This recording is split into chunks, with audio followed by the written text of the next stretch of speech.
Central reserve police force के DGP ने गुरुवार को कहा कि 2020 से जम्मू और कश्मीर में ऑपरेशन के दौरान 226 आतंकवादी मारे गए, जबकि 296 आतंकवादी पकड़े गए हैं। सीआरपीएफ के डायरेक्टर जनरल कुलदीप सिंह ने कहा कि कश्मीर घाटी में पथराव की घटनाओं में काफ़ी कमी आई है, हालांकि वे पूरी तरह से बंद नहीं हुए हैं। उन्होंने कहा कि पत्थरबाजी की घटनाओं में 90% की कमी दर्ज की गई है। कुलदीप सिंह ने कहा, जम्मू कश्मीर में प्रदेश पुलिस और भारतीय सेना के साथ तालमेल में सीआरपीएफ काम कर रही है। 2020 में 215 आतंकवादी मारे गए। अगर इस साल की बात करें तो अब तक 11 आतंकवादी मारे गए हैं। डायरेक्टर जनरल ने कहा, कुछ दिन पहले हमने 2 अलग अलग अभियानों में 4 आतंकवादियों को मार गिराया। इसमें शीर्ष जैश कमांडर सज्जाद अफगानी शामिल था, जो एक संयुक्त अभियान में शोपियां में मारा गया। उन्होंने यह भी बताया कि इसी अवधि में सुरक्षा बलों द्वारा 296 आतंकवादियों को पकड़ा गया, जबकि 8 ने सरेंडर किया। डीजी ने कहा कि सीआरपीएफ ने 378 हथियार और 41 इम्प्रोवाइज्ड एक्सप्लोजिव डिवाइस यानी आईईडी बरामद किए। जम्मू कश्मीर में स्टिकी बम से उत्पन्न खतरे के बारे में उन्होंने कहा कि हम इसके खतरे को ध्यान में रखते हैं, हालांकि हमने ऐसी कोई घटना नहीं देखी है जहां हमें स्टिकी बम मिला हो। उन्होंने कहा कि एक आरोपी के कहने पर कुछ इलाकों से कुछ स्टिकी बम बरामद किए गए।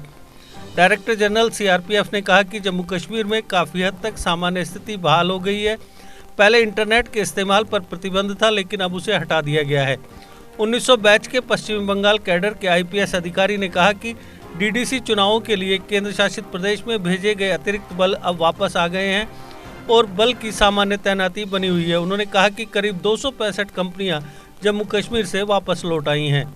आगामी अमरनाथ यात्रा के लिए किए जा रहे प्रबंधों पर सिंह ने कहा कि पिछले साल यात्रा नहीं हुई थी और इस वर्ष से यह यात्रा हो रही है।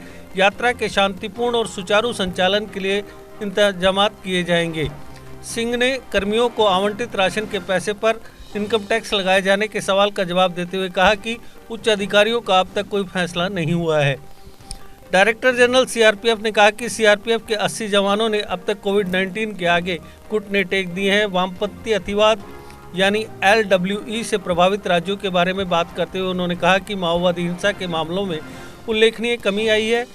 उन्होंने कहा कि हमारे लगातार संचालन और क्षमता निर्माण के साथ हमने माओवादियों को कोनों में धकेल दिया और उनकी गतिविधि को प्रतिबंधित कर दिया है।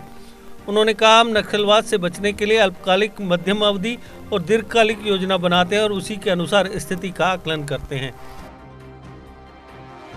देश के निर्माण और उन्नति में सहयोग, आपके हर कदम में आपका हमसफर। कश्मीर टर्बो TMT सरिया, चाहे भूकंप आए या तूफान, सुरक्षित रहें आप और आपका मकान। अपनाइए आपका अपना कश्मीर टर्बो TMT सरिया, trust and reliability. GK update रहे हमारे साथ। अगर आप ये वीडियो YouTube पर देख रहे हैं तो हमारे YouTube चैनल को सब्सक्राइब करें और बेल आइकन को क्लिक करें। अगर आप ये वीडियो Facebook पर देख रहे हैं तो हमारा Facebook पेज लाइक जरूर करें। For advertisement please contact 705-109-1811।